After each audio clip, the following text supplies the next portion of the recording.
نہیں اسے دین سکھاؤ, اسے اخلاق سکھاؤ, اسے سنت سکھاؤ, اسے شریعت سکھاؤ, اسے امی جان کے گھر کے قصے سناؤ, اسے حضرت فاطمہ کا پردہ سکھاؤ, اسے حضرت فاطمہ کا پردہ سناؤ, کیسا پردہ تھا, کیسا تقویٰ تھا, کیسا پوری رات عبادت کرتی تھی. حضرت فاطمہ کی عبادت کے بارے میں کسی نے حضرت فاطمہ رضی اللہ تعالیٰ عنہ کے انتقال کے بعد حضرت علی رضی اللہ تعالیٰ سے پوچھا, تمہاری بیوی نبی کی لاڈلی بیٹی وہ عبادت کیسے کرتی تھی؟ حضرت علی رضی اللہ تعالیٰ نے فرمایا, اللہ جزائے خیر دے حضرت فاطمہ کو, سارا مدینہ تو سو جاتا تھا, میں نے اپنی فاطمہ کو دیکھا, وہ وضو کرتی, مصلی پر کھڑی ہوتی, پوری رات نماز پڑھتی, صبح صادق پر سلام پھیرتی. میں نے فاطمہ کی آنکھوں میں آنسو دیکھے. حضرت فاطمہ کہتی تھی, یا اللہ میں نے تو 2 ہی رکعت نماز پڑھی ہے, تیری رات کتنی جلدی چلی گئی. کہا یہ قصے سناؤ, اسی لیے کہتے گھر میں تعلیم کرو تاکہ ان کے اندر بھی یہ چیزیں پیدا ہوں.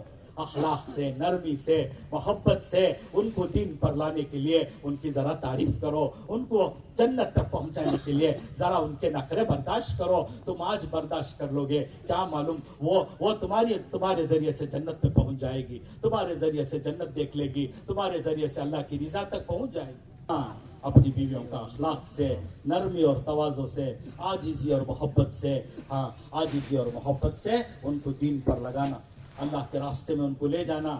اللہ کے راستے میں جائیں, وہ بھی ملکوں میں جا کر کے دیکھیں امت کے عورتوں کا کیا حال ہے, پھر شکر کریں گے, یا اللہ تیرا شکر ہے کیسا شوہر تو نے دیا ہے کہ وہ ہماری ہر چیز کو برداشت کر لیتا ہے. دعائیں کریں گے, دعائیں کریں گے. تو اس بچے نے کہا, امی جان میں ابا کے پاس نہیں جاؤں گا, آپ لے لو. ماں نے پھر کہا, دیکھ رہے بہت مشقت اٹھائی تیرے واسطے, بہت تکلیفوں کو برداشت کیا تیرے واسطے, ہمارا غریبوں کا گھرانہ ہے, ہمارے گھرانے میں کوئی اتنا پڑھا نہیں جتنا تجھے انہوں پڑھے, جا ابا کو دے, بہت خوش ہوں. اس نے کہا پھر بھی کہا کہ نہیں میں ابا کے پاس نہیں جاؤں گا, آپ لے لو. ماں نے ذرا ڈانٹ کر کہا, غصے سے کہا, کیوں نہیں جا رہا تم, میری بات کیوں نہیں مان رہا تو اس بچے کی آنکھوں میں آنسو آ گئے. اس بچے نے کہا, امی جان مجھے یاد ہے 3ری کلاس سے جب میں چلنا شروع ہوا تھا, ابا کے پاس روزانہ پیسے لے جاتا تھا. 3ری کلاس سے روزانہ پیسے لے گیا, بچپن کا دور گزرا, ہائی اسکول گیا, تب بھی روزانہ خرچے کو اور بس کو پیسے لے جاتا تھا. ہائی اسکول کا زمانہ گیا, کالج کو گیا, کالج کو جاتے جاتے خرچے کے پیسے لے جاتا تھا. یہاں تک کہ میں ڈگری تک پہنچ گیا, ڈگری کو جاتے جاتے بھی ابا کے پاس پیسے لے جاتا تھا, روزانہ پیسے لیا. 25 سال تک پیسے لیتا رہا. 25 سال تک میں نے ابا سے پیسے لیے. 25 سال تک میرے ابا کا ہاتھ اوپر تھا سخیوں کی طرح, میرا ہاتھ نیچے تھا غریبوں کی طرح, فقیروں کی طرح. یہ تھوڑے سے پیسے آئے ہیں, میرا دل نہیں چاہتا میرے ابا کا ہاتھ نیچے ہو جائے اور میرا ہاتھ اوپر ہو جائے.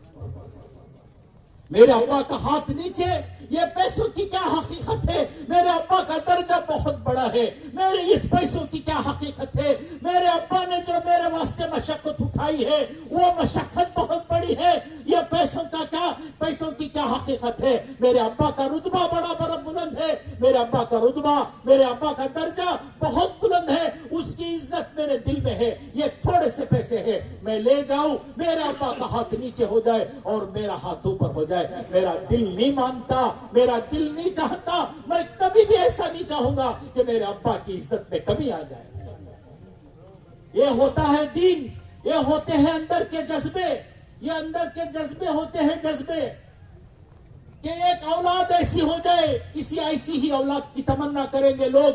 کاش ایک اولاد ایسی ہو جاتی, ایک اولاد ایسی مل جاتی, ایک اولاد اللہ ایسی دے دیتا کہ دل کے دروازے اس کے لیے کھل جاتے اور دل ہاتھ اٹھا دیتا اللہ کے پاس, یا اللہ میرا بیٹا ہے, کیا پہنچ جاتا. اس بیٹے کا کیا ہوگا, اس بیٹے کی کیا زندگی. اسی لیے ہمارے مولانا فرماتے تھے کہ اگر تمہاری ماں اور باپ بد دعا کر دے, 70 اولیاء اللہ تمہیں اس بد دعا سے بچا نہیں سکتے.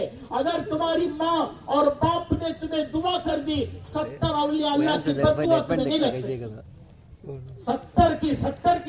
70 اولیاء اللہ کی بد دعا تمہیں نہیں لگ سکتی جب تمہارے ماں باپ تمہارے لیے دعا کرتے. کہا کہ ان کی قدر کرو، ان کی قدر کرو، ان کا ادب کرو، ان کا احترام کرو. باپ کے گھر سے تو پیار ہے، باپ کے بڑھاپے سے نفرت ہے. باپ کے مال سے تو پیار ہے، باپ کی بیماری سے نفرت ہے. ماں کے گھر سے پیار ہے، ماں کے بڑھاپے سے نفرت ہے. ماں کے گھر سے زمینوں سے پیار ہے، اور اس کی بیماری اور بڑھاپے سے نفرت ہے. تمنا کرتے ہو مر جائے تو اچھا ہے، چلی جائے تو اچھا ہے، بیڑا پار ہو جائے گا، چلی جائے تو اچھا ہے. یاد رکھو، اس کے کانپتے لرزتے ہاتھوں کی دعاؤں نے تمہیں باقی رکھا ہے. تو اس کے کانپتے لرزتے ہونٹوں سے جو دعائیں نکل رہی ہے، ان دعاؤں کی وجہ سے تم زمین پر صحیح سلامتی کے ساتھ ہو، ورنہ پتہ نہیں کیا ہو جاتا، کیا ہو جاتا. تو بھائیو، دوستو اور بزرگوں، میں نے کہا یہ دنیا حق ادا کرنے کی جگہ ہے. یہاں حق ادا کرنا ہے، یہاں حق ادا کر کے جانا ہے. کہا کہ سب کا حق ادا کریں گے، سب کا ساتھ دیں گے، اپنوں کا بھی، غیروں کا بھی، محتاجوں کا بھی، مجبوروں کا بھی، مسکینوں کا بھی. سب کے کام آنا، سب کی مدد کرنا، سب کا تعاون کرنا، یہ ہمارا دین ہے، یہ ہمارا دین ہے. یہی معاشرہ ہے جو لوگوں کو نظر آئے گا. تمہارا معاشرہ دیکھیں گے، لوگوں کے منہ میں پانی آ جائے گا. ہے کتنا اچھا دین ہے، کتنا پیارا دین ہے. اور دو نا یہ دین ہمیں بھی دے دو. دین لینے آئیں گے تمہارے پاس، تمہارے معاملے اور معاشرے کو دیکھ کر کے دین لیں گے تمہارے سے.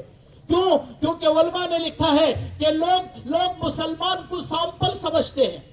علماء نے لکھا ہے ہر صحابی اسلامی سامپل تھا. لوگ سامپل دیکھتے تھے، گورڈن کا مال لیتے تھے. ارے سمجھ میں آیا؟ ارے آیا کہ نہیں آیا؟ لوگ سامپل دیکھتے تھے، گورڈن کا مال لیتے تھے. کیونکہ صحابہ کو دیکھتے تھے، سامپل اچھا ہے تو گورڈن کا مال بھی اچھا ہوگا. اب لوگ سامپل کو دیکھ رہے ہیں. کسے دیکھ رہے؟ سامپل کو دیکھ رہے ہیں. لوگ سمجھتے ہیں سامپل خراب ہے تو گورڈن کا مال بھی خراب ہوگا. ہمیں گورڈن کا مال دو نا، ہم مال لیں گے تمہارا. اب یہاں سامپل خراب ہے نا. ارے بھائی سمجھ میں آ رہا ہے؟ سامپل خراب ہے تو کون لے گا گورڈن کا مال؟ گورڈن کا مال بہت اچھا ہے، لیکن کون لے گا؟ کون لے گا بھائی سے؟ کون لے گا؟ اسی لیے کہا ایک مسلمان اسلامی سامپل بن جائے. ہاں، اسلامی. مولانا الیاس صاحب رحمۃ اللہ علیہ نے فرمایا، بھائی اللہ مسلمانوں کو حکومت ضرور دیں گے، اس وقت دیں گے جب مسلمان اپنے 5 فٹ پر اپنی حکومت شروع کرے گا. پوری دنیا کی حکومت سنبھال لے گا. 5 فٹ کو نہیں سنبھال پا رہا ہے، دنیا کیسے سنبھالے گا؟ دنیا کو کیسے سنبھالے گا؟ 5 فٹ کو نہیں سنبھال پا رہا.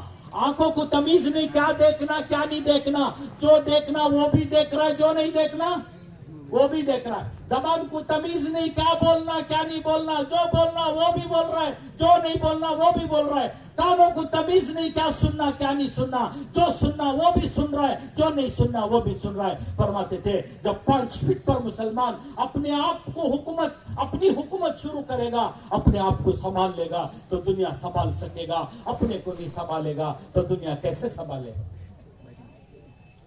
دنیا کیسے سنبھال پائے گا؟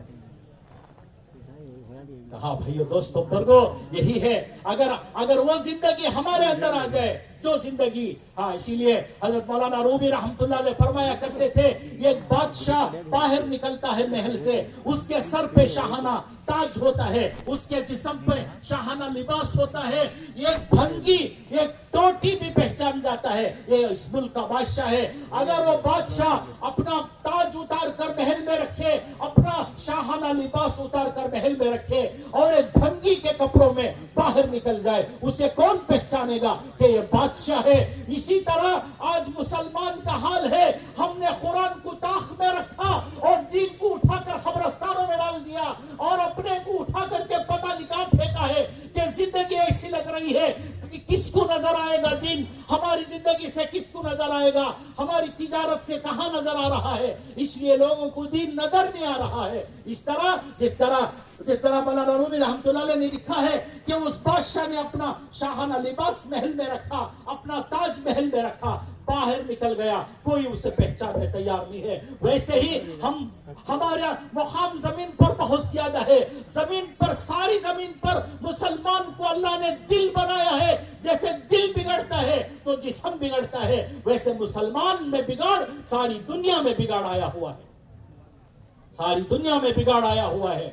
کہا کہ اگر اپنا گھر میں قرآن رکھے اور حضور کی زندگی نکال کر، حضور کی زندگی کو نکال کر گھر میں رکھے اور یہ غیروں کی طرح ہو جائے، اسے کون پہچانے گا کہ ایک مسلمان ہے؟ ویسے ہی جس طرح اس بادشاہ کو پہچاننے والے نہیں تھے، ویسے ہی ہم بادشاہ ہو کر بھی، زمین کا دل ہو کر بھی ہمیں پہچاننے والا کوئی نہیں، اور سب کی ٹھوکروں میں آ گئے، اور سب کے زبانوں میں آ گئے، سب کے آنکھوں میں چبھنے لگے، سب کے حلق میں اٹکنے لگے، اور سب کے منہ میں اٹک گیا ہو۔ اللہ کے نبی نے فرمایا ایک دسترخوان پر جیسے دوست مہمانوں کو بلایا جاتا ہے، ویسے ساری قومیں جمع ہو جائیں گی اور مسلمانوں کو برباد کریں گی۔ اور اس میں کیا اب ہے کہ نتیجہ یہی ہے کہ اپنے مالک سے صلح کر لینی ہے، مالک سے معاملہ ٹھیک کر لینا۔